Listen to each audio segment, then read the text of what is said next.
I decided to follow Jesus. I decided to follow Jesus. No talimba, no talimba. Kurutu bwana. Nani huyo anaduanga mlango yetu? Meo kadwa ngiyo katagia dirisa ngeni podi tuno. What's up, mother father? Mbona umemondo kwetu asubuhi? Tiende wasasi nikaya goko kusabuo mu. Imondo dala wameliti kama nona bwana. Mama chandi bwana. Kwani ratika mondo dala uginiusu bwana abiro wewe no kweli kuoma. Mama wewe unose kweli. No one nikasidi gitimbe na maricho go. Kwani sene no kadhi mbele gitimbe na maricho go. Asidi masene niko doto mana maro ngoma. Sidi makorege pumsa kalamu sorry na salalala sorry bana pumsa keli bwana. Sigi mati mom hot kai bwana. Hey, kawuni dit. Ni okidwa gomba kagiji. Masana ni titi chumoya na tim bwana. Anikibiro gala gukinyi. Okay, riako ni takelo ni manane ngadi nikechine ine miweri gani some group wakae. Nongine mani some computer packages. Riako tabiro ngado ni to manake me apala mangade go.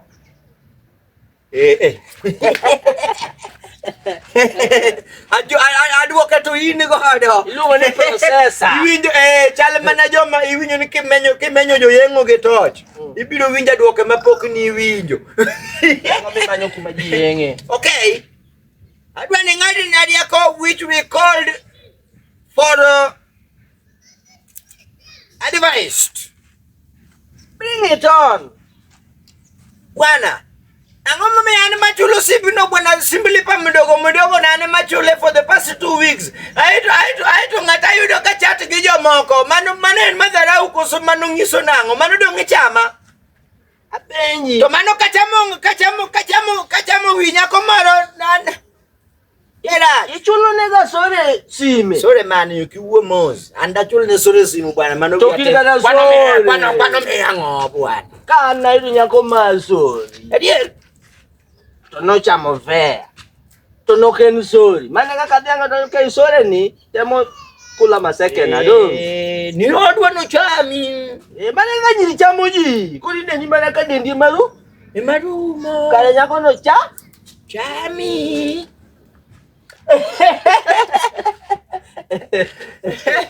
Omeri ini yakaga bwana. Kare mbio vleta sana no kadendi odo. Idu 60. Ingene 60 monege chamo godo ganda. Ukinyi. Ge chapat. Idu achulo nego ngato sime. Gino etu miango. Gino le sindio penje. Naka kongi. Yo will no. Kosomi mate. Omia. Omia mate kumoka yue. Nyero mara mana nyero go Zanzibar ma wainde moko penjere ni mano ngawa siri guri singo saba. I believe this. Ani nyina na timu ili chon. Ni nyero nang. Bwana ini. Kusumana bajaten. The we full blast. Okete mudheri na to ateka ni wi ate. Inus. Nian nus. Kwena so anga so twaya. Okipo. Kan so twaya. Angoma mi okan so kok zitoni kata fanta. Ini so twaya. Yana okipong ngeni nus ngiso ni okingamo yie. Kono kidwa bedo full tidhi. Mane mami so do okupunga.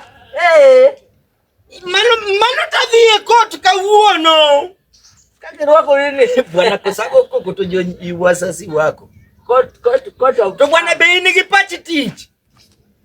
Ngasi mi advice bwana ini mapodi wewe. Ada advice mane. Me advice maber manyalo bedo godo kata kapo ana gombo bedo kimsalamam.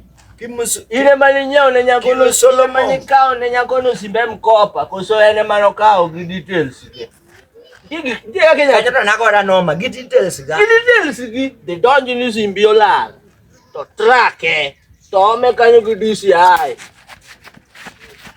Bwana penji bwana sembe to mimo so kumani mora ko danga timinade manori ko mapoda we yie ingene moso gito to wanjo sia en riembo ana riembi iwacho na attract this what we called nyako ni. Nitie jomolony, jomotimo gimiluongo ni cyber cafe. Kin inobinyo kala chike manyicho kale, chike manyin mag cyber cafe. Bani chai madho kombe adi. Areyo. Gimandas katin to juala di.